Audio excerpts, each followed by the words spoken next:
நம்ம இலக்கிய சிறைகளில் வர எபிசோடில் நம்ம கௌதம் சார் போயிட்டு இப்படி தான் அட்வான்ஸாக 25,000 ரூபாய் பணம் வேணும் அப்படின்னு சொல்லிட்டு நம்ம பூஜா மேடத்துக்கிட்ட வந்து கேட்க போகிறாங்க. நம்ம பூஜா மேடம் தன்னையே வந்து நம்ம கௌதமுக்கு கொடுக்கணும்னு சொல்லிட்டு ஆசைப்பட்டுட்டு இருக்காங்க. அந்த 25,000 ரூபாய் பணத்தையே வந்து கொடுக்க மாட்டேன்னு சொல்ல போகிறாங்க. கண்டிப்பாக நம்ம கௌதம் சார் கேட்டதை விட அதிகமாக தான் வந்து கொடுக்க போகிறாங்க. அதே சமயத்தில் என்ன விஷயம், எதுக்காக இவ்வளோ அர்ஜென்ட்டாக அட்வான்ஸ் வந்து கேட்குறீங்கன்னு சொல்லிட்டு கேட்கும்போது இப்படி தான் குடும்பத்தில் ஒரு சின்ன பிரச்சனை அப்படின்னு சொல்லிட்டு நம்ம கௌதம் சார் வந்து சொல்கிறாங்க. சரின்னு சொல்லிட்டு நம்ம கௌதம் சார் கேட்டோடனே அந்த பணத்தை வந்து எடுத்து சந்தோஷமாக வந்து கொடுக்குறாங்க. இன்னொரு பக்கம் நம்ம கௌதம் சார் மேலே அந்த பூஜா மேடம் வந்து வெறி பிடிச்சிருக்காங்க. அதாவது ஃபோனில் ஃபோட்டோ வச்சுக்கிட்டு மொத்தம் கொடுத்துட்ருக்காங்க. கூடிய சீக்கிரமே தன்னுடைய லவ்வை நம்ம கௌதம் சார் கிட்ட சொல்லணும்னு சொல்லிட்டு ரொம்ப சந்தோஷமான ஒரு விஷயத்தில் ரொம்பவுமே எனக்கு ஒரு சந்தோஷமாக வந்து இருக்காங்க. ஆனால் நம்ம கௌதம் சாருக்கு கல்யாணம் ஆகிட்ட விஷயம் அந்த பூஜாவுக்கு எப்போ தெரிய வரும்னு தெரியல. தெரிஞ்சாலுமே அந்த பூஜா சும்மா இருப்பாங்களான்னு சொல்லிட்டு ஒன்றுமே வந்து புரியல. கூடிய சீக்கிரமே சொல்லிட்டா நமக்குமே எனக்கு ஒரு சுவாரஸ்யமாகவும் இன்ட்ரெஸ்டிங்காகவும் வந்து இருக்கும். இப்போ வரப்போகிற எபிசோடில் நம்ம எதிர்பார்க்காத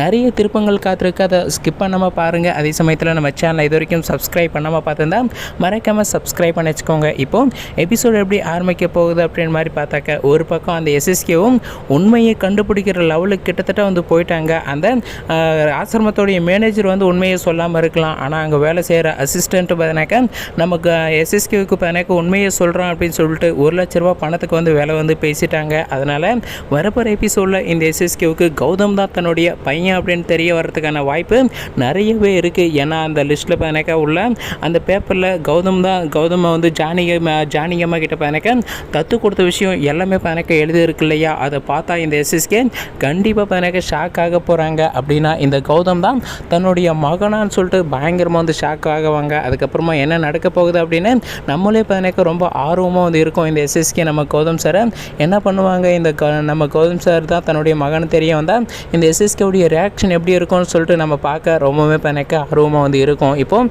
நம்ம கௌதம் சார் வந்து நம்ம ஜானியம்முடைய நகையை மீட்கிறதுக்காக தானே நம்ம இலக்கிய ஒரு 25,000 நம்ம ஒரு 25,000 சேர்த்து 50,000 ரூபாய் இன்ட்ரெஸ்ட் போட்டு அந்த நகையை வந்து மீட்டு கொடுத்துடலான்னு சொல்லிட்டு நம்ம கௌதம் சார் வந்து போயிட்டு அட்வான்ஸ் கேட்கலான்னு சொல்லிட்டு போகிறாங்க. அந்த சமயத்தில் தான் நம்ம பூஜா வந்து நம்ம கௌதமுடைய ஃபோட்டோ வச்சு முத்தம் கொடுத்துட்டு இருக்காங்க. உள்ளே போனோடனே நம்ம கௌதம் சார் வந்து மேடம் டிஸ்டர்ப் பண்ணிட்டேனா அப்படின்னு சொல்லிட்டு கேட்குறாங்க. அதுக்கு பூஜா இல்லை வாங்க கௌதம் அப்படின்னு சொல்லிட்டு நம்ம கௌதம் சாரை உட்கார வைக்கலான்னு சொல்லிட்டு உட்காருங்கன்றாங்க. ஆனால் நம்ம கௌதம் சார் வந்து தயங்கி வந்து நிற்கிறாங்க. அப்போ நம்ம கௌதம் சாரை பார்த்து என்ன கௌதம் என்னாச்சு அப்படின்னு சொல்லிட்டு பூஜை வந்து கேட்குறாங்க. எதனால் இப்படி தயங்கி நிற்கிறீங்கன்னு சொல்லி எதாக இருந்தாலும் கேளுங்க அப்படின்னு சொல்லிட்டு கேட்குறாங்க. அப்போ தான் எனக்கு ஒரு 25,000 ரூபாய் அட்வான்ஸாக பணம் வேணும்னு சொல்லிட்டு கேட்டவுடனே அவ்வளோதானா அப்படின்னு சொல்லிட்டு சிரிக்கிறது மட்டும் இல்லாமல் எதுக்காக என்னன்னு சொல்லிட்டு கூட கேட்காம ஃபஸ்ட்டு பணத்தை எடுத்து கையில் வச்சுட்டு அதுக்கப்புறமா எதனா அர்ஜென்ட்டாக இன்னும் பணம் வேணுமா அப்படின்னு சொல்லிட்டு கேட்குறாங்க. அதை கேட்கும்போது நம்ம கௌதம் சாருக்கு ரொம்பவே வந்து சந்தோஷமாக இருக்குது. நீங்கள் ரொம்ப நல்லா இருக்கணும் மேடம் அப்படின்னு சொல்கிறது மட்டும் இல்லாமல் இப்படி தான் என்னுடைய அம்மாவுடைய நகை வந்து அடமானம் வச்சோம் அதுக்காக தான் அப்படின்னு சொல்லிட்டு நம்ம கௌதம் சார் வந்து சொல்கிறாங்க. அதை கேட்டு பூஜா ரொம்பவே எனக்கு எமோஷ்னலாக வந்து ஃபீல் பண்ணுறாங்க. அதுக்கப்புறமா நம்ம கௌதம் சார் போன கொஞ்ச நேரத்துலேயே நம்ம இலக்கியவும் எனக்கு அந்த இடத்துக்கு வராங்க.